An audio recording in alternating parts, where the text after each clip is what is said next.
ये सच्ची शांति और जीवन कैसे मिलता है। बहुत से लोग मेरे को मिलते हैं, आपको भी मिलते होंगे। उनके जीवन को देखो तो लगता है कि बहुत सफल हैं, सब कुछ अच्छा चल रहा है, अच्छी जॉब है, गाड़ी है, परिवार है, सब कुछ है, लेकिन कहीं पर कुछ कमी है कि सच्ची शांति और सच्चा जीवन नहीं है। क्योंकि शारीरिक व्यक्ति शरीर की बातों पर मन लगाता है, लेकिन आध्यात्मिक आत्मा की बातों पर मन लगाता है। शरीर पर मन लगाना तो मृत्यु है, लेकिन आत्मा पर मन लगाना जीवन और शांति है। रोमियो 8:5-6।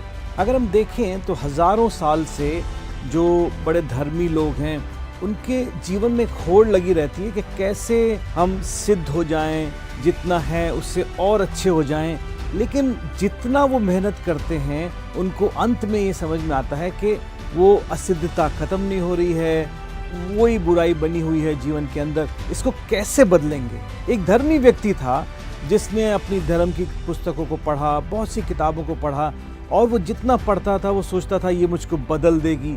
लेकिन बदलने के बजाय उसने देखा कि मेरा जीवन बिल्कुल भी नहीं बदल रहा है, यहाँ तक कि जो बुरी आदतें हैं वो वैसी बनी हुई हैं, और गुस्सा है तो कम नहीं हो रहा है, झुंझलाहट है वो कम नहीं हो रही। वो बहुत ही हताश हो गया, अब मैं क्या करूं। लेकिन ऐसा हुआ, एक दिन उसकी मुलाकात प्रभु यीशु मसीह से हो गई, और प्रभु यीशु मसीह से मुलाकात होने के बाद उसका जीवन ऐसे बदला कि उसके जीवन में सच्ची शांति आ गई, सच्चा आनंद आ गया, क्योंकि परमेश्वर का पवित्र आत्मा उसको मिल गया। अब आप सोचेंगे कि ये पवित्र आत्मा कौन है?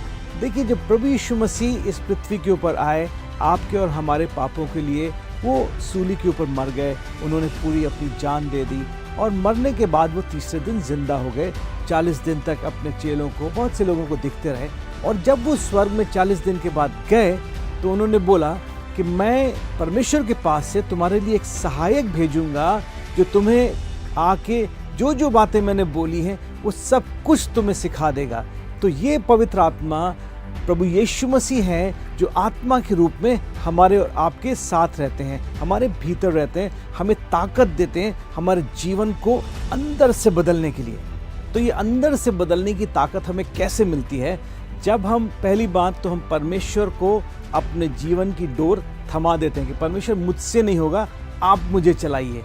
दूसरी बात, जब हम ये निर्णय कर लेते हैं कि हम जो कुछ भी करेंगे, हम चाहे हमारा स्वार्थ उसमें बीच में आ रहा हो, अपने स्वार्थ को खत्म करके मैं सिर्फ परमेश्वर की आज्ञा मानूंगा। जब हम ऐसे करते हैं तो परमेश्वर का पवित्र आत्मा हमारी मदद करता है कि हम उस परमेश्वर की ताकत को अपने जीवन में काम करता हुआ देखें, और हमारे जीवन अंदर से बदलने लगे। अगर आप वास्तव में परमेश्वर के साथ बढ़ना चाहते हैं, इस सच्ची शांति, इस सच्चे आनंद को पाना चाहते हैं, तो पहली बात, बाइबल पढ़ लें, क्योंकि ये परमेश्वर का वचन है, आपको परमेश्वर के नज़दीक लेके आएगा। परमेश्वर आपसे क्या बात करना चाहता है वो आपको सिखाएगा। जब आप उसको पढ़ेंगे, उसको मानेंगे, तो परमेश्वर का वचन आपको अंदर से बदल देगा, और सच्ची शांति और सच्चा आनंद आपका भाग हो जाएगा। परमेश्वर आपको आशीष दे।